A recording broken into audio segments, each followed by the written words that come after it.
নমস্কার বন্ধুরা, আমার চ্যানেলে তোমাদের সকলকে স্বাগত জানাই। আজ আমি ইলিশ মাছের আলু আর বেগুন দিয়ে পাতলা ঝোল তৈরি করব।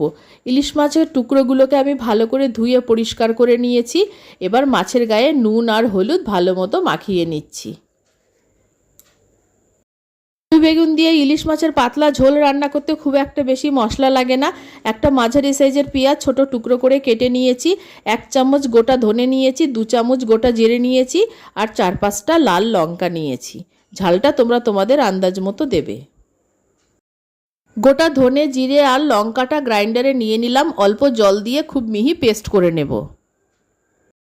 মশলাটা বাটা হয়ে গেছে, এখন রেখে দিচ্ছি। আলু আর বেগুনগুলো লম্বা লম্বা করে কেটে ধুয়ে পরিষ্কার করে নিয়েছি।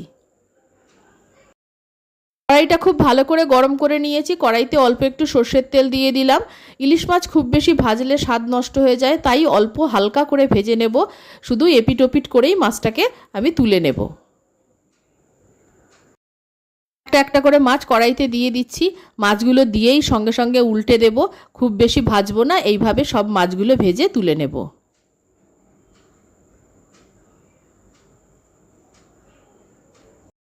মাছগুলো হালকা ভাজা হয়ে গেছে, আমি একটা একটা করে মাছ কড়াই থেকে তুলে নিচ্ছি। মাছ ভাজার তেলের মধ্যেই আমি বেগুনগুলো দিয়ে দিচ্ছি।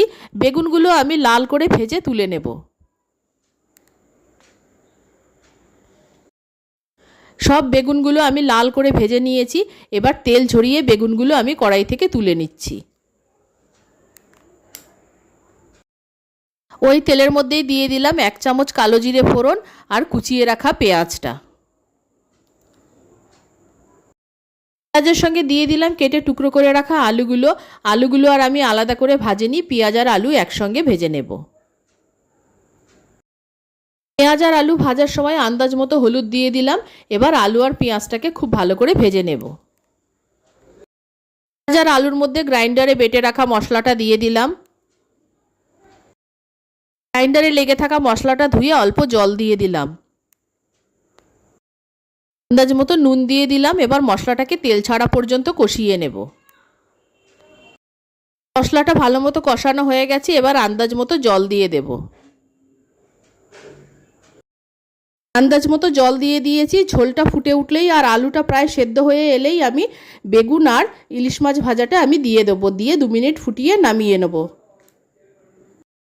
ঝোলটা ভালো মতো ফুটে গেছে, আলুগুলোও প্রায় সিদ্ধ হয়ে গেছে। এখন ভেজে রাখা বেগুন আর ইলিশ মাছগুলো আমি সব ঝোলের মধ্যে দিয়ে দেব। নুনটাও ঠিক আছে ঝোলের, আমি দেখে নিয়েছি। এবার সব মাছ আর বেগুন ভাজা দিয়ে দিচ্ছি। 2 থেকে 3 মিনিট হাই ফ্লেমে ফুটিয়ে নিয়েছি। তৈরি হয়ে গেছে আলু আর বেগুন দিয়ে ইলিশ মাছের পাতলা ঝোল। আমি নামিয়ে নিচ্ছি। নামানোর সময় দিয়ে দিলাম 4টে চেরা কাঁচা লঙ্কা। গরম ভাতের সঙ্গে খাওয়ার জন্য তৈরি হয়ে গেছে আলু আর বেগুন দিয়ে ইলিশ মাছের পাতলা ঝোল। আমার রেসিপি ভালো লাগলে অবশ্যই আমার চ্যানেলকে সাবস্ক্রাইব করো, লাইক করো, শেয়ার করো, আমার পাশে থেকো। আর আমার নতুন পুরনো সকল বন্ধুদের আন্তরিক ধন্যবাদ ভালোবাসা জানিয়ে আমি আমার ভিডিও শেষ করছি। সকলকে অসংখ্য অসংখ্য ধন্যবাদ।